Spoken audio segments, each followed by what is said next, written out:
Un jeune homme de 19 ans nommé Reggie Cole est entré dans l'une des prisons les plus sécurisées d'Amérique, où il a dû faire face au roi de cette prison surnommée El Diablo, ce qui signifie « le diable ». Malgré les événements violents survenus à Reggie lors de sa confrontation avec le diable, cette confrontation a finalement conduit à quelque chose d'heureux qui n'était pas attendu. Une histoire aux événements palpitants et à la fin inattendue. Alors, suivons ensemble les événements de cette histoire.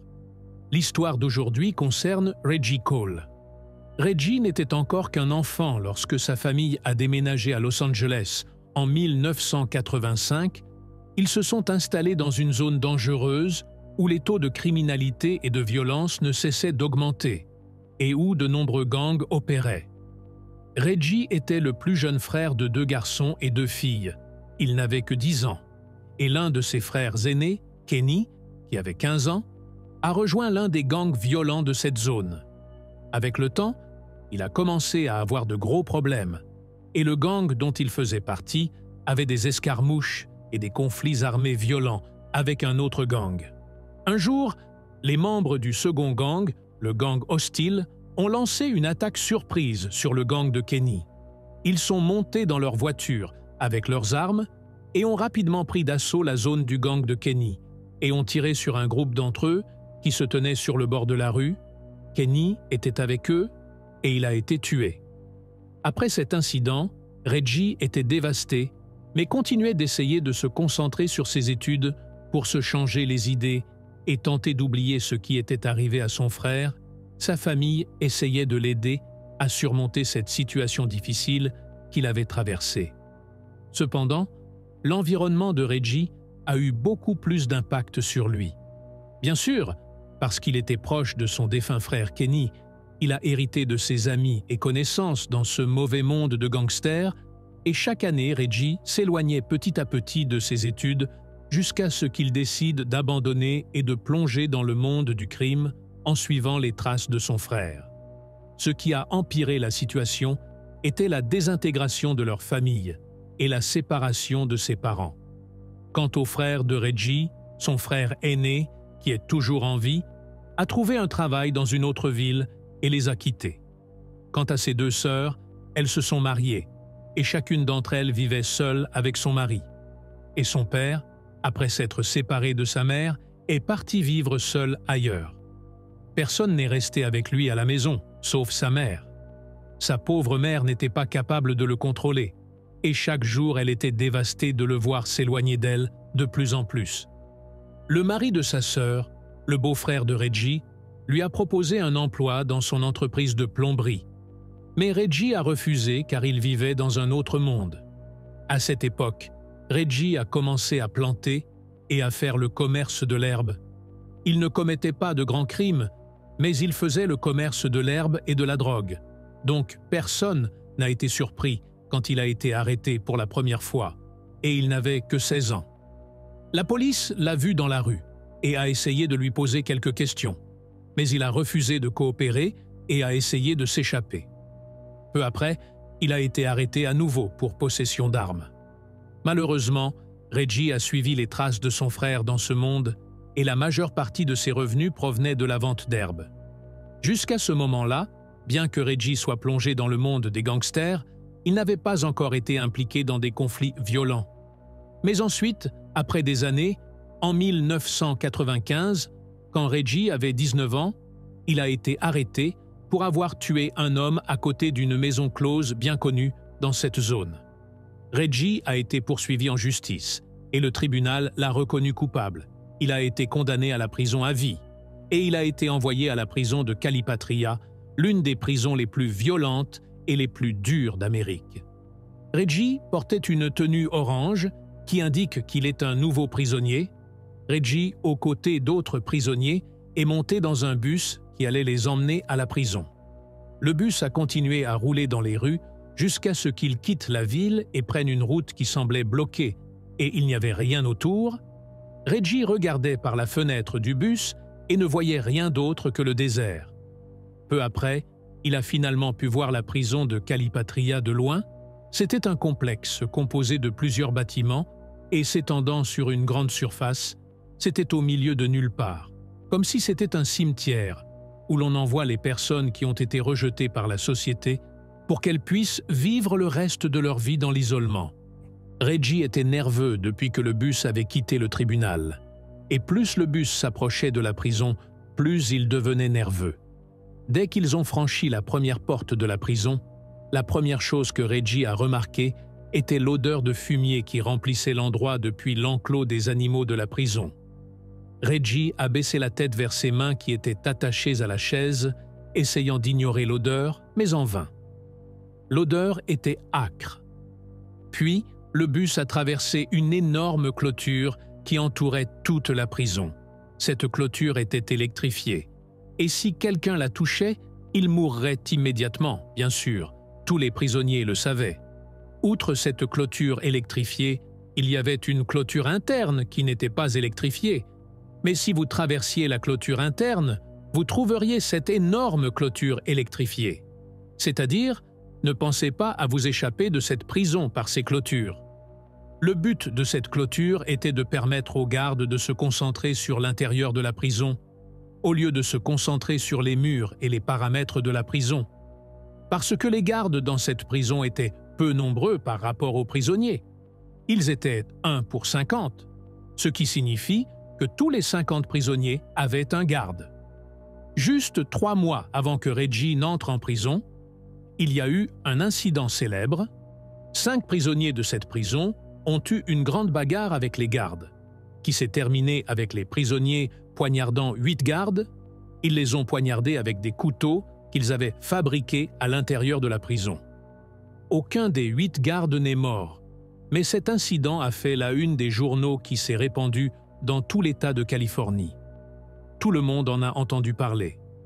Le bus qui a amené Reggie et les nouveaux prisonniers est arrivé au bâtiment principal de la prison, et la plupart des anciens prisonniers étaient dans la cour extérieure de la prison, regardant fixement Reggie et les nouveaux prisonniers.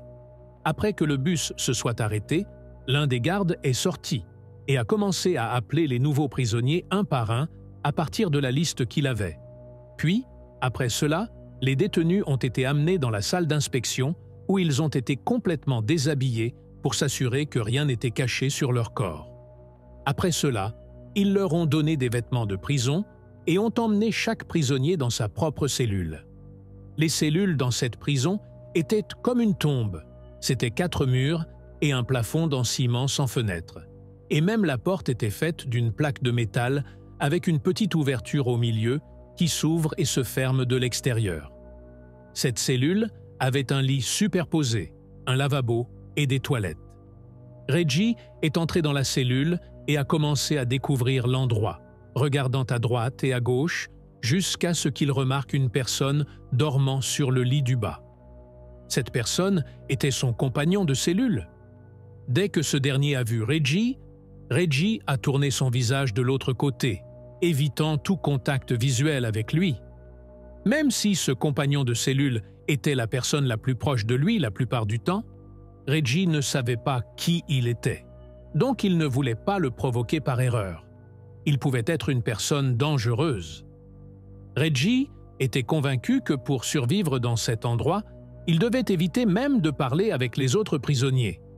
Quand Reggie est entré dans la cellule, il a évité de parler à son ami, et même sans le voir, il a utilisé l'échelle pour monter sur son lit, s'est allongé sur le dos et a commencé à fixer le plafond. Dès la première semaine en prison, Reggie a su à quel point cet endroit était dangereux et que pour survivre, il devait faire attention à tout et à tous. La première leçon que Reggie a apprise fut lorsqu'un groupe de prisonniers est soudainement entré dans leur cellule. Et son compagnon de cellule a essayé de les accueillir et d'être gentil avec eux pour qu'ils ne leur fassent pas de mal. Mais ces prisonniers l'ont soudainement attaqué, battu et violé, pendant que Reggie dormait sur son lit au-dessus, essayant d'ignorer la situation et faisant semblant de dormir pour qu'il ne lui fasse pas de mal. Parce que son compagnon de cellule n'a pas essayé de se battre ou de résister, cela s'est répété plusieurs fois, et chaque fois ces prisonniers ont fait irruption dans leur cellule et ont fait la même chose à son compagnon de cellule. Et chaque fois Reggie essayait de faire semblant de dormir et ignorait la situation, bien qu'il écoutait ce qui se passait. À partir de ce moment-là, Reggie a réalisé qu'il devait se battre pour survivre dans cet endroit. Il a remarqué que beaucoup de prisonniers avaient des couteaux faits main, ce qui signifie qu'ils utilisaient des objets normaux, mais d'une manière ou d'une autre, ils les transformaient en couteaux et objets tranchants. Donc, il devait aussi faire son couteau. Le seul outil qu'il avait était sa brosse à dents. En utilisant une pierre, Reggie a continué à aiguiser la pointe de la brosse jusqu'à ce qu'elle devienne tranchante et prête à être utilisée pour poignarder. Donc, sa brosse à dents est devenue son couteau. Chaque jour, les prisonniers avaient le droit de sortir dans la cour extérieure de la prison. Reggie, tout en observant la situation, a remarqué que la plupart des prisonniers étaient dans des gangs, et il a senti qu'il aurait besoin de rejoindre un gang qui le protégerait et le soutiendrait. Mais le problème est qu'il était difficile pour les nouveaux prisonniers comme lui de rejoindre un gang immédiatement. Ils devaient d'abord faire leurs preuves.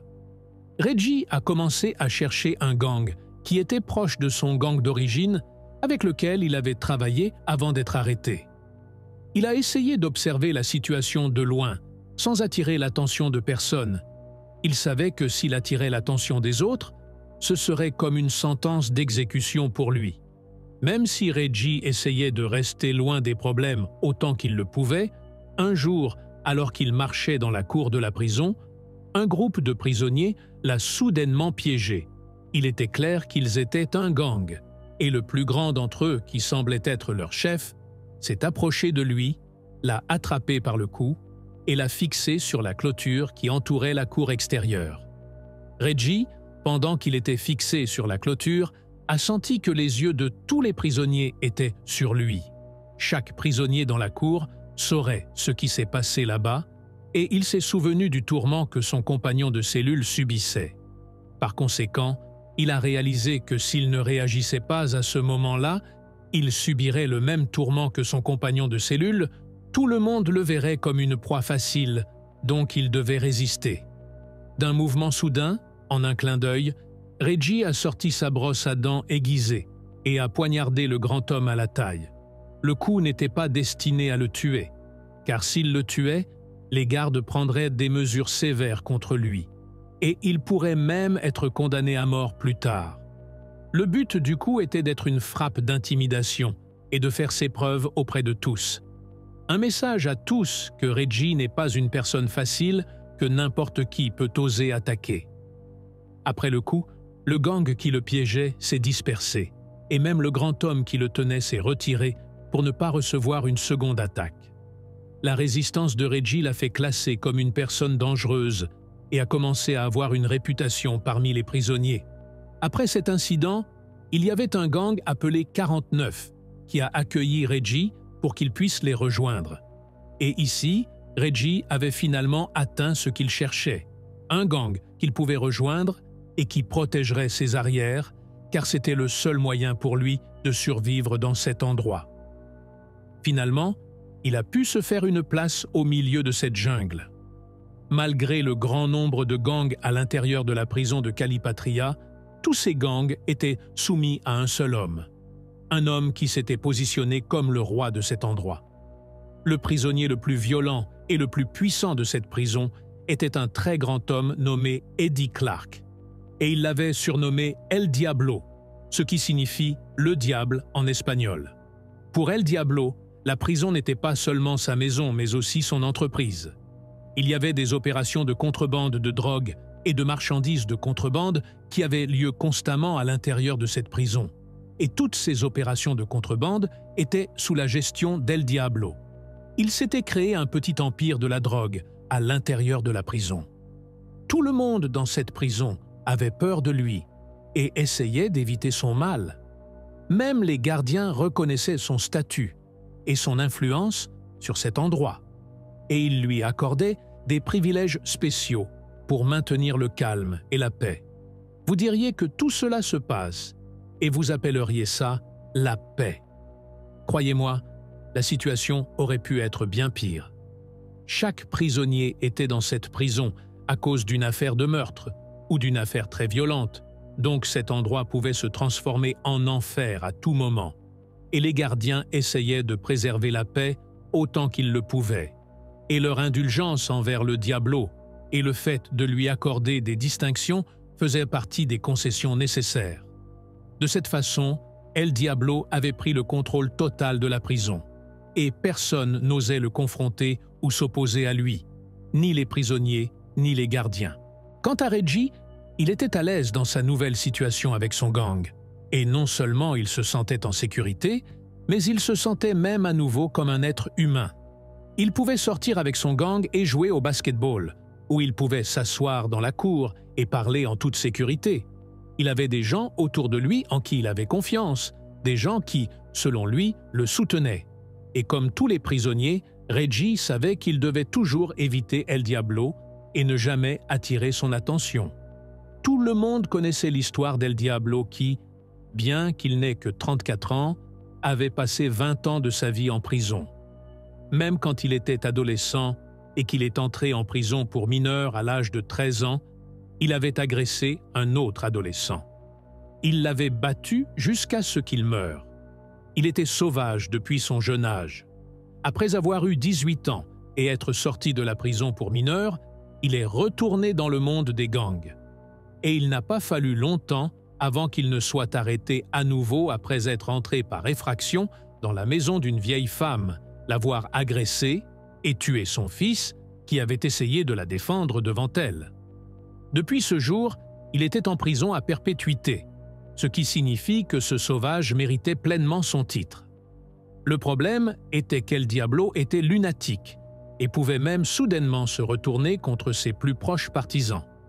Personne n'était en sécurité avec lui, et bien sûr, puisqu'il était le roi en ce lieu, il obtenait toujours ce qu'il voulait, quelle que soit la situation. Au cours des 2 années suivantes, Reggie a vécu une vie relativement tranquille dans cette prison. Il est resté loin d'El Diablo et ne s'est pas attiré de problèmes, ni ne s'est fait d'ennemis. 4 ans sont passés, et les choses étaient calmes. Pendant ces 4 ans, Reggie a dirigé beaucoup de ses efforts et de son énergie vers l'exercice et le renforcement de son corps et de ses muscles. Il s'est donc construit un très bon corps. Sa force a considérablement augmenté. L'adolescent émacié qui est entré dans cette prison quand il avait 19 ans est devenu un jeune homme de 24 ans avec une structure musculaire forte. Heureusement pour lui, il s'est concentré sur la construction de ses muscles et de son corps pendant ces dernières années, car il aura besoin de toute sa force pour les événements à venir. Avec le temps, la situation d'El Diablo est devenue pire. Il est devenu dépendant à l'alcool et était toujours ivre, et quand la violence et l'ivresse se mélangent, elles vous donneront un résultat pire que tout ce que vous pouvez imaginer. Même les plus proches d'El Diablo ont commencé à avoir peur de lui. Un simple mauvais regard de l'un d'entre eux pouvait faire qu'El Diablo le frappe, le poignarde ou même le viole. La situation de ce diable sauvage devenait de plus en plus folle chaque jour, et bien que Reggie ait réussi à l'éviter pendant les 4 dernières années, le destin allait l'amener à une confrontation directe avec lui. En octobre 2000, les prisonniers étaient dans la cour extérieure et l'un d'eux a pris un caillou et l'a jeté sur le dos d'un des gardiens. Les gardiens ont immédiatement ordonné à tous les prisonniers dans la cour de s'allonger sur le sol pour les fouiller. Pendant la fouille, l'un des gardiens a vu un couteau fait main que les prisonniers utilisent, jeté par terre. Peut-être qu'un des prisonniers l'avait jeté avant la fouille pour qu'il ne découvre pas qu'il l'avait. Les gardiens ne savaient pas que le couteau appartenait au compagnon de cellule d'El Diablo, qui était son assistant le plus proche et la personne en qui il avait le plus confiance. Le gardien a ramassé le couteau et a demandé aux prisonniers « À qui appartient ce couteau ?» Aucun des prisonniers n'a dit un mot, bien que beaucoup d'entre eux savaient à qui était ce couteau, car si l'un d'entre eux parlait, ce serait comme s'il s'était condamné lui-même à mort, et tous savaient qu'El Diablo allait faire quelque chose pour protéger son assistant et ami proche. À ce moment-là, El Diablo lui-même était allongé sur le sol avec les autres prisonniers. Il a levé la tête et a commencé à regarder autour de lui parmi les prisonniers, cherchant quelqu'un qu'il pourrait accuser. Par hasard, ses yeux sont tombés sur Reggie. Reggie qui effectuait une tâche de peinture dans la cour extérieure, car l'administration de la prison permettait aux prisonniers de faire des travaux manuels d'entretien à l'intérieur de la prison. Ils avaient donc confié à Reggie la tâche de peindre l'un des murs de la cour extérieure de la prison. Reggie était allongé sur le sol comme le reste des prisonniers, avec des pinceaux dans la main. Il a senti le moment où les yeux d'El Diablo se sont posés sur lui, et il a su qu'il avait l'intention de lui faire du mal. El Diablo a levé la main et a pointé Reggie du doigt en disant au gardien « Celui-là est le propriétaire du couteau ». Dans les quelques secondes qui ont suivi, l'esprit de Reggie a commencé à imaginer l'avenir et à faire ses calculs. Si on ajoutait une accusation de possession d'armes à sa peine, cela ne l'affecterait pas, car il était déjà condamné à perpétuité, rien ne changerait. Mais ce qui serait affecté, c'est son statut et sa réputation parmi les prisonniers. Et dès qu'il se soumettrait à l'accusation qu'El Diablo lui avait faussement imposée, tout le monde le verrait comme une personne faible. Il deviendrait à nouveau une cible, et les autres prisonniers le considéreraient comme une proie facile, et beaucoup d'entre eux oseraient le défier. À ce moment-là, Reggie a su que tout comme il s'était dressé contre le prisonnier géant qui avait essayé de l'attaquer la première semaine, il devait maintenant se dresser contre le diable de la prison de Calipatria. Dès que les gardiens ont interrogé Reggie au sujet du couteau, sa réponse a été « Non, ce n'est pas le mien ». C'était juste une courte phrase et quelques mots. Mais cela allait changer sa vie pour toujours. Et maintenant, Reggie était officiellement devenu l'ennemi déclaré d'El Diablo devant tout le monde. Tout le monde a été choqué après que cette phrase soit sortie de la bouche de Reggie, même les gardiens. Tout le monde se demandait comment ce fou osait-il confronter El Diablo. Reggie n'a pas fait face à El Diablo après cela, mais il connaissait la situation dans laquelle il se trouvait. Il savait qu'il était devenu l'ennemi d'El Diablo. Durant les semaines qui ont suivi cet incident, Reggie était toujours en état d'alerte. Il s'attendait à ce qu'El Diablo ou l'un de ses assistants puisse l'attaquer à tout moment. Même quand il dormait sur son lit la nuit, il était incapable de dormir confortablement. Et chaque fois qu'il sortait dans la cour extérieure pendant sa pause, il gardait les yeux sur El Diablo et ses proches assistants et essayait de rester loin de lui autant qu'il le pouvait, et essayait de rester à côté des gardiens, ou dans un endroit où leurs yeux seraient sur lui pour qu'il ne soit pas piégé par El Diablo et son groupe. Mais, un mois plus tard, en novembre 2000, un jour, Reggie marchait dans la cour extérieure et a remarqué qu'El Diablo venait vers lui. Il n'essayait même pas de le surprendre ou de marcher furtivement. Il venait droit vers lui. Reggie ne savait pas quoi faire et El Diablo continuait à s'approcher jusqu'à ce qu'il arrive devant lui et saisisse l'épaule de Reggie avec sa main gauche et poignarde sa taille avec la droite. Ce n'était pas un coup mortel, mais c'était un message douloureux. Un message qui disait que les jours de Reggie dans cette prison étaient comptés. Alors qu'il retirait le couteau de Reggie, El Diablo s'est penché et a mis sa tête près de Reggie et a murmuré « Tu es mon esclave ». Puis il a jeté le couteau dans l'herbe et s'est éloigné. Reggie a mis sa main sur l'endroit de la blessure alors qu'il saignait. Et aucun des prisonniers qui ont vu ce qui s'est passé n'a essayé de l'aider. Ils ont tous détourné le regard, comme s'ils n'avaient rien vu. Même les gardiens, aucun d'entre eux n'a essayé d'intervenir. Reggie continuait à appuyer sur sa blessure pour réduire la quantité de sang qui sortait. Un quart d'heure plus tard, la cloche a sonné, ce qui indiquait la fin de la pause, et tous les prisonniers devaient retourner dans leurs cellules. Mais avant, ils se sont tous alignés à la porte pour être fouillés. Les gardiens les fouillaient pour vérifier s'ils avaient des armes ou des objets de contrebande qu'ils essayaient de faire passer en fraude dans leurs cellules. C'était une fouille de routine qu'ils faisaient toujours après la pause. Tous les prisonniers étaient alignés.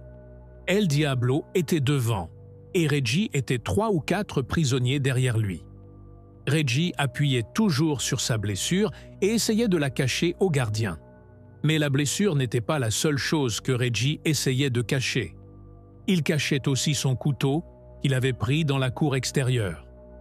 Il avait enterré un couteau dans un trou et l'avait soigneusement caché pour pouvoir l'utiliser quand il en aurait besoin. Quelques minutes avant de quitter la cour, il a sorti le couteau et s'est mis en ligne, attendant son tour pour la fouille, avec le couteau dans sa poche. El Diablo, qui était en tête de la file d'attente pour la fouille, est arrivé au gardien, qui a commencé à le fouiller par devant, puis lui a demandé de se retourner pour qu'il puisse le fouiller par derrière. Quand El Diablo a tourné le dos pour être fouillé, il regardait les prisonniers qui se tenaient derrière lui et Reggie était debout dans la file parmi eux. El Diablo le regardait avec mépris et un sourire sarcastique. Pendant que le gardien fouillait encore, soudainement, Reggie, qui tenait sa blessure, est sorti de la file et a rapidement couru vers El Diablo, a levé sa main avec laquelle il tenait le couteau et a poignardé El Diablo à la gorge. Tout le monde était figé sur place, incapable de croire ce qui s'était passé devant leurs yeux. El Diablo a ouvert les yeux avec un regard de choc. Ce regard de choc s'est rapidement transformé en regard de douleur, et son corps énorme a reculé. Le couteau est sorti de sa gorge, et avec ses mains, il essayait d'arrêter le saignement en tenant son cou. Mais le problème était qu'il suffoquait et était incapable de respirer. Tout s'est passé en quelques secondes, pendant lesquelles El Diablo est tombé sur le sol, se tordant de douleur, et avant que les gardiens ne puissent bouger ou avoir une quelconque réaction, Reggie s'est allongé sur le sol et a mis ses mains au-dessus de sa tête dans un signe clair de reddition, disant et criant « Je sais ce que j'ai fait, je sais ce que j'ai fait », essayant de prouver aux gardiens qu'il n'exposerait pas la vie des autres au danger et que sa seule cible était El Diablo. Reggie a été immédiatement arrêté par les gardiens et mis à l'isolement. Toute la prison était en état d'alerte cette nuit-là. La mort d'El Diablo pouvait conduire à un énorme désordre dans la prison. Donc, tous les prisonniers ont été enfermés dans leurs cellules et interdits d'en sortir pour quelque raison que ce soit. Reggie fait maintenant face à son deuxième crime de meurtre, ce qui signifie que s'il était jugé, il y avait une forte probabilité qu'il soit exécuté, et il n'y avait presque aucune chance pour Reggie d'éviter d'être condamné pour ce crime. Tout le monde avait vu ce qui s'était passé et il l'avait admis. La seule chose qui pouvait le sauver était de dire qu'il avait commis ce crime en légitime défense. Et c'était relativement vrai. Mais même s'il réussissait à convaincre le juge que c'était en légitime défense, et même s'il était capable d'éviter d'être condamné à mort, il serait condamné à au moins 10 ans d'isolement. Reggie était très pessimiste au point qu'il voyait l'avenir devant lui sombre. Même quand ils lui ont présenté une liste d'avocats qui étaient nommés par l'État et qui pouvaient le représenter gratuitement au tribunal, il n'a pas beaucoup réfléchi à la question et a choisi n'importe quel avocat de la liste au hasard, car il pensait qu'à la fin, le résultat serait le même. Mais sa croyance était très erronée. L'avocat choisi au hasard, Christopher Blort, ferait quelque chose dont il ne rêvait même pas. Cet avocat Christopher découvrirait quelque chose qui changerait tout. Tout avait commencé quand il a commencé à approfondir les dossiers de l'affaire originale pour laquelle Reggie avait été emprisonné, l'affaire de meurtre qui a eu lieu en 1994 devant une maison close.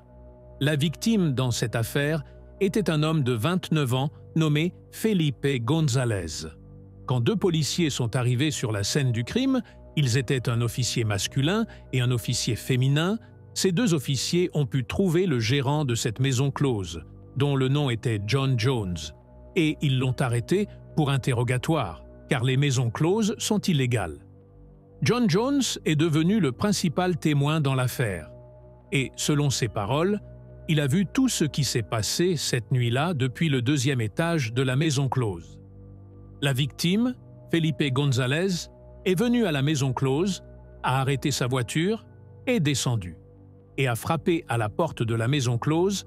Il a demandé à rencontrer une certaine personne. Mais on lui a dit que la personne qu'il cherchait n'était pas là.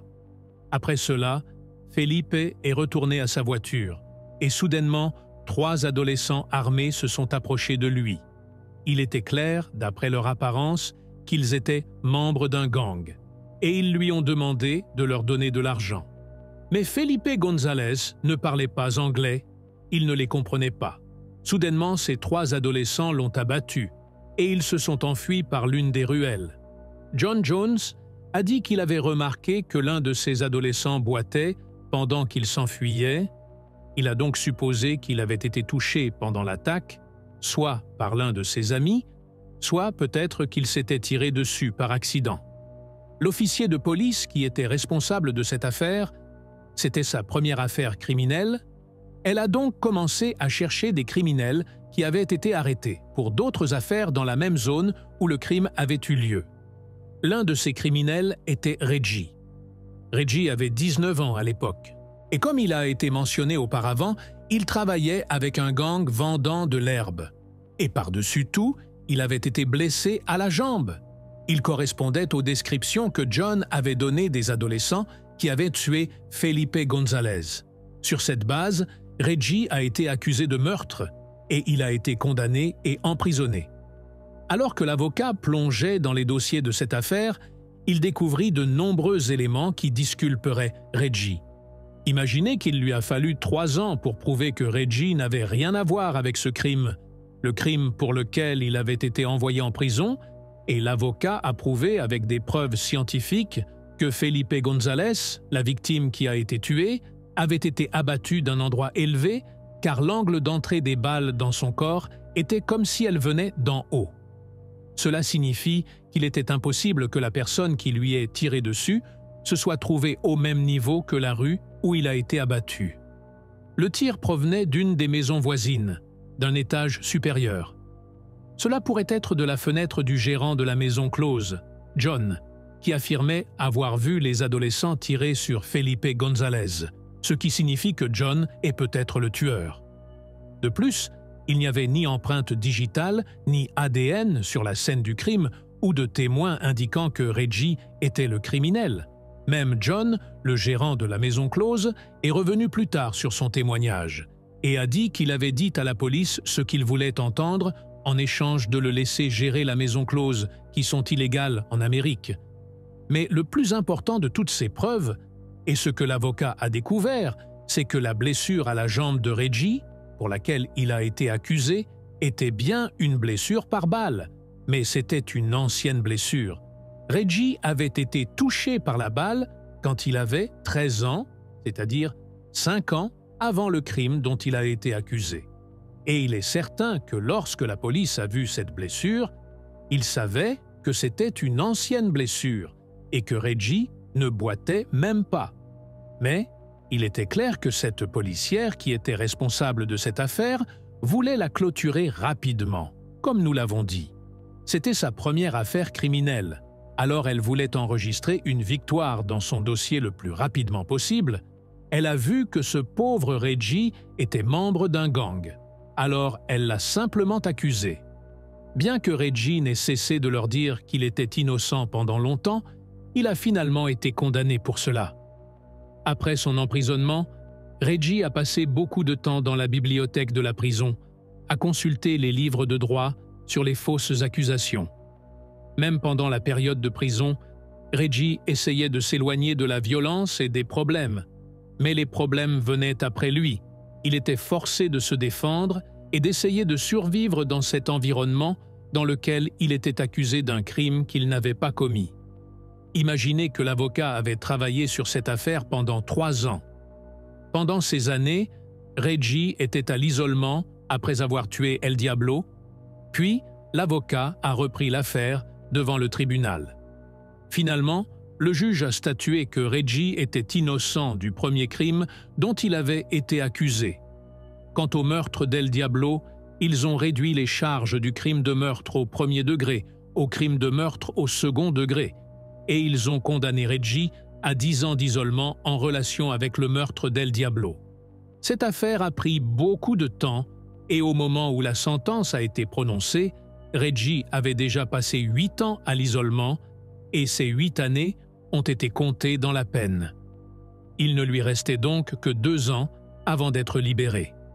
Après que Reggie eut purgé les 2 dernières années de sa peine, il est finalement sorti de prison en 2009. Après avoir passé 16 ans en prison, dont 10 à l'isolement. Et bien qu'il ait traversé des moments difficiles, il était heureux de sa liberté. Après sa libération, Reggie est entré dans une longue bataille judiciaire pour récupérer ses droits. Et finalement, en 2017, Los Angeles a versé à Reggie une indemnisation de 5,2 millions de dollars. Bien sûr, ces millions ne le dédommageront pas de ce qu'il a vécu pendant son emprisonnement, mais au moins cela lui permettra de vivre une vie confortable pour le reste de ses jours, financièrement parlant. Nous sommes arrivés à la fin de notre histoire. N'oubliez pas d'aimer et de vous abonner. Merci d'avoir regardé. On se retrouve dans la prochaine vidéo. Au revoir.